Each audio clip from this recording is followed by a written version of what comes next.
Em abril de 2026, a SAP publicou uma atualização de política de uso das APIs, sem anúncios, sem nota à imprensa, apenas um documento técnico, a seção 2.2.2 dos novos termos. E o que está escrito ali, em linguagem jurídica, é o seguinte, vou tentar traduzir aqui para vocês. É proibido usar APIs da SAP para integração com o sistema de IA semi-autônomos ou generativos que planejam, selecionam ou executam sequência de chamadas de forma autônoma. Também é proibida extração massiva ou sistêmica de dados. Agora, vamos traduzir para o português claro mesmo? É o seguinte, se o seu agente de IA tenta acessar os dados do SAP para tomar decisão de forma independente, ele está violando o contrato. Ou seja, OpenAI, Cloud, Microsoft Copilot estão todos bloqueados, restritos ou só permitidos mediante condições específicas. A pergunta que esse movimento coloca, ela é direta, porque de quem são os dados, né, no final das contas, que roda dentro de uma plataforma, de um RP? Ele é do cliente que pagou e gerou esses dados, ou ele é da plataforma que os hospeda? Pode parecer uma questão técnica, mas não é não, porque isso vai ser um ponto, uma questão fundamental que vai definir como o software empresarial vai funcionar pela próxima década. E é sobre a SAP que a gente vai falar no episódio de hoje. A SAP é uma empresa alemã fundada em 1972,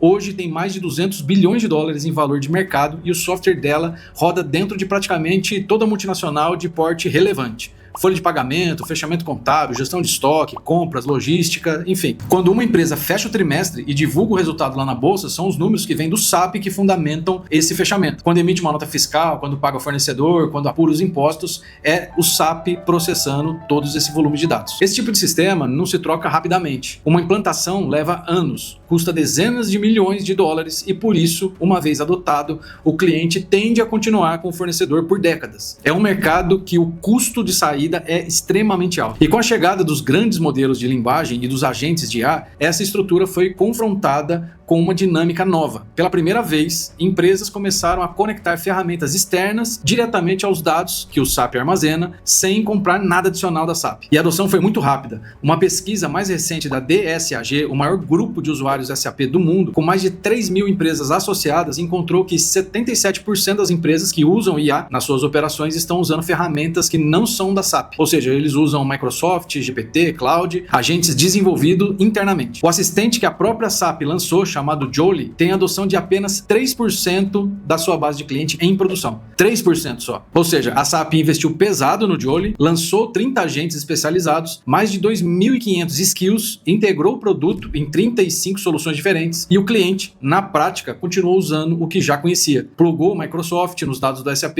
e tocou o negócio dele. E foi nesse cenário que a SAP atualizou sua política de API. O contexto financeiro dessa história ajuda a entender a decisão. No primeiro trimestre de 2026, a SAP divulgou receita de nuvem com um crescimento de 27%. Um número forte, mas a receita total ficou abaixo do esperado pelo mercado. A ação caiu mais de 6% no aftermarket e em 6 meses o papel acumula queda de mais de 40%. O mercado está precificando que transição do modelo de licença tradicional para o modelo de consumo em nuvem e IA vai ser dolorosas no curto prazo. E a SAP precisa transformar IA em receita nova antes que o cliente consolide uma estratégia de IA que não passe pelos produtos da SAP. Então, a nova política de APIs precisa ser lida dentro desse contexto. A posição oficial da SAP, na voz do CEO Christian Klein, durante a call com os investidores, foi a seguinte: o cliente não vai pagar para acessar os próprios dados. A plataforma continua aberta, mas o conhecimento do domínio que a SAP construiu ao longo de décadas é um ativo que precisa ser protegido. E essa distinção aí que o Klein fez, ela é relevante, porque ele separou o dado bruto de conhecimento de domínio. Isso quer dizer que quando um agente de IA entra no SAP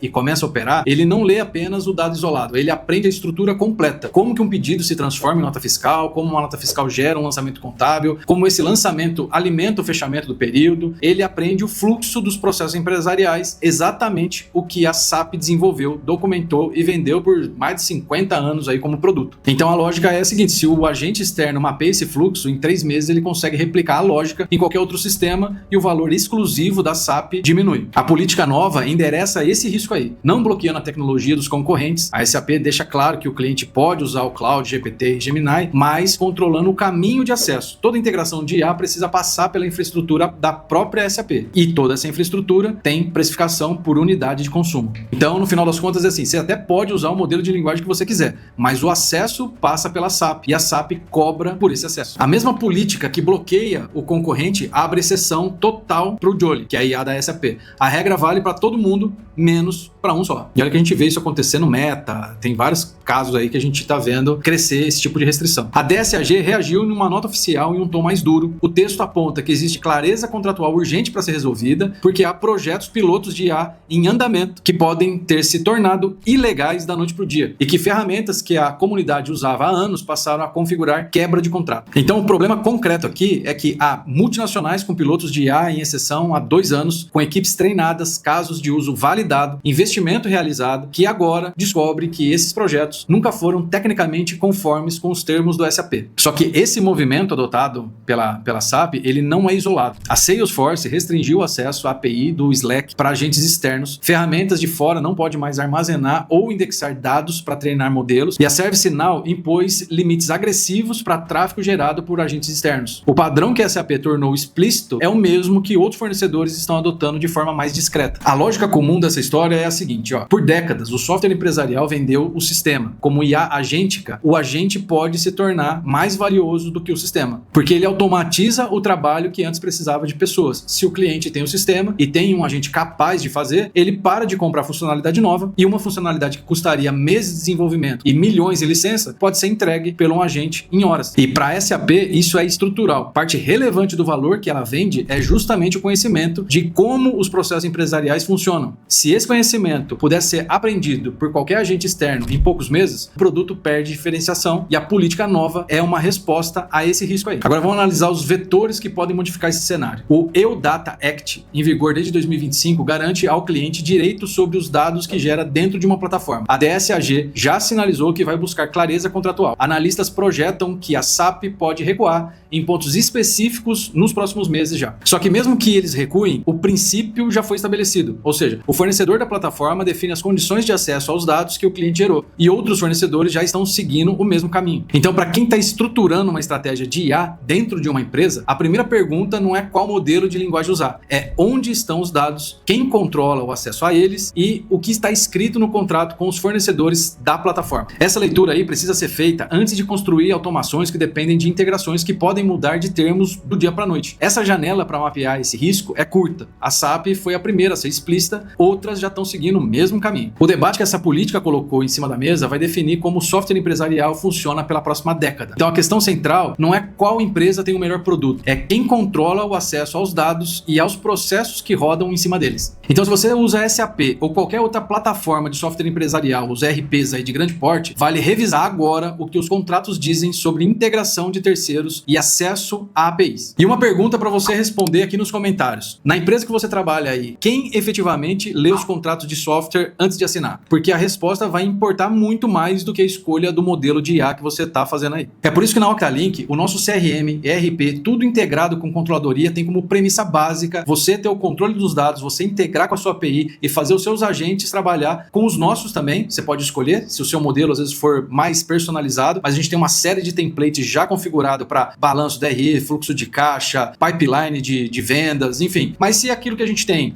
você precisa ainda de mais personalização, você tem autonomia total para fazer o teu modelo com teus agentes. E sem abrir mão da segurança dos dados que estão sendo trafegados de uma ponta para outra. Você tem que saber fazer e um RP moderno hoje não pode ter um tipo de restrição desse. Então não perde dinheiro não marca bobeira. Se você quer continuar acompanhando análise sobre o impacto de IA, RP no mundo dos negócios, se inscreve aqui no canal, ativa as notificações e até o próximo vídeo.